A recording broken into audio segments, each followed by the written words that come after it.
안녕하세요. 다독이는 밤 강가입니다.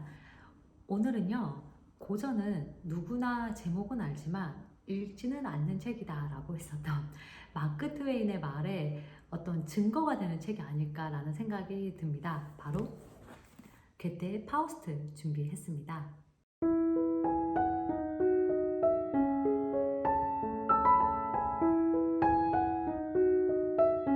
제가 예전에 방송 작가들끼리 모여서 소장용 책에 대해서 이야기를 한 적이 있어요. 인테리어 책이라는 거죠. 읽지는 않고 그냥 이 서가에 장식용으로 계속 계시는 그런 책들에 대해서 이야기를 했었는데, 그때 1위가 바로 이 괴테의 파우스트였고 2위는 레미제라블, 3위는 토지였습니다. 저는 이 파우스트와 레미제라블은 다 읽었는데 토지는 와 정말 힘들더라고요. 그래서 4부인가 5부까지 읽고 중간에 포기 선언을 했고 아직도 다 미완성인 책으로 남아있는데, 만약에 제가 이 토지를 다 읽게 된다면 다음에 다독이는 밤에서 소개를 하도록 하겠고요. 혹시 이 세 권을 다 읽으신 분이 계신다면 또 댓글 남겨주시면 감사하겠습니다. 그럼 이 파우스트에 대해서 자세히 알아볼게요. 파우스트는 법학, 의학, 신학 모든 전 분야에 걸쳐서 굉장히 고매한 경지에 올라있는 파우스트라는 학자가 등장을 합니다. 자신은 충분히 열심히 학식을 쌓아 나갔음에도 불구하고 스스로는 만족을 하지 못하고 허기짐을 느껴요. 어떤 다다르지 못한 경지, 그 지혜에 이루고 싶었는데 이런 걸로 이 갈증을 느끼고 있던 찰나에 메피스토펠레스가 나타나서 거래를 제안합니다. 당신이 원하는 모든 것을 다 들어줄 수 있는데 단 한 가지의 조건이 있다. 그 조건은 세상의 아름다움에 현혹되지 말 것. 만약에 이 약속을 어길 시에 파우스트는 지옥으로 가서 이 메피스토펠레스의 노예가 되어야 했습니다. 자신이 평생 도달하고 싶었던 그 학문적 경지에 이룰 수만 있다면야 이 정도의 조건은 아무것도 아닌 것이었기 때문에 파우스트와 이 메피스토펠레스의 거래가 성사가 됩니다. 여러분은 무엇이든지 할 수 있다면 어떤 걸 가장 먼저 하고 싶으세요? 아마도 이 클레오파트라가 그랬고 또 진시황제도 그랬고 저도 여러분도 원하는 그것, 젊음이 아닐까 생각되는데요. 이 파우스트는 20대 시절로 돌아가서 젊어집니다. 나이가 젊고 청춘이 되었으니 사랑도 해야겠죠. 아름답고 순수한 그랜티엔을 만나서 사랑에 빠지는데요. 이 그랜티엔은 실제로 괴테가 짝사랑했었던 여인입니다. 근데 연상이었기 때문에 이 괴테가 좀 남자로 보이지 않았던 것 같아요. 그래서 이 짝사랑이 실패하는데 괴테는 자신의 작품에 도입함으로 인해서 이루지 못한 사랑을 이루려고 했던 것 같아요. 이렇게만 보면 참 이 사람이 낭만적일 것 같지만 실제 괴테의 그 여자 관계는 굉장히 복잡했고, 그래서 절친이었던 실러마저도 잠시 이 괴테를 외면하게 만들 정도였습니다.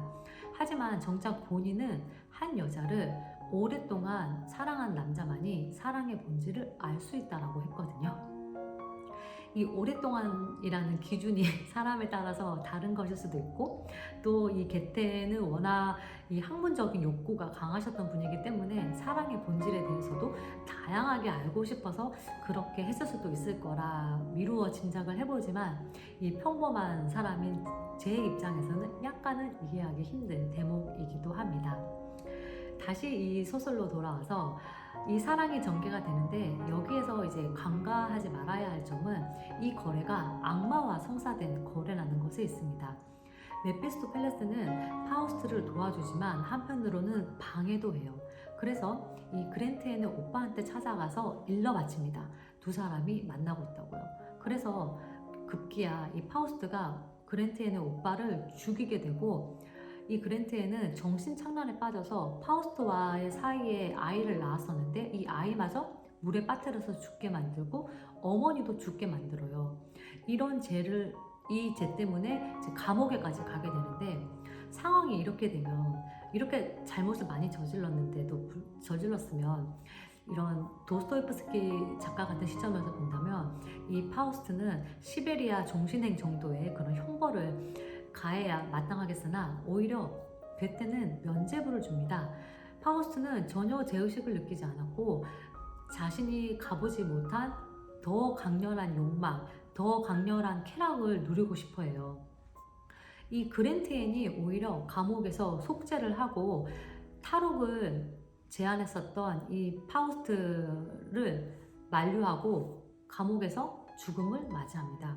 그런데 이 그랜트 앤은 속죄를 했기 때문에 천상으로 가게 돼요. 여기까지가 이 파우스트 1부의 이야기인데요.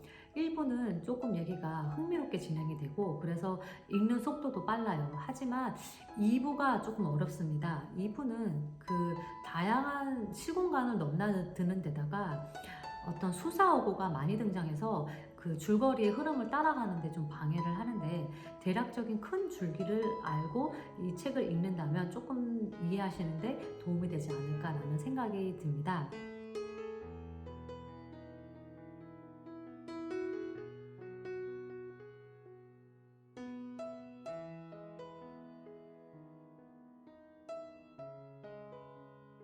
지금까지 파우스트 1편 함께 하셨고요. 독일 곳곳에는 괴테의 흔적이 다양합니다. 바이마르에 있는 괴테 하우스와 또 파우스트의 실제 배경이 된 아우바흐 켈러 맥주집도 준비했으니까요. 놓치지 마시고요. 저는 다음 시간에 파우스트 2편으로 찾아뵐게요. 추스!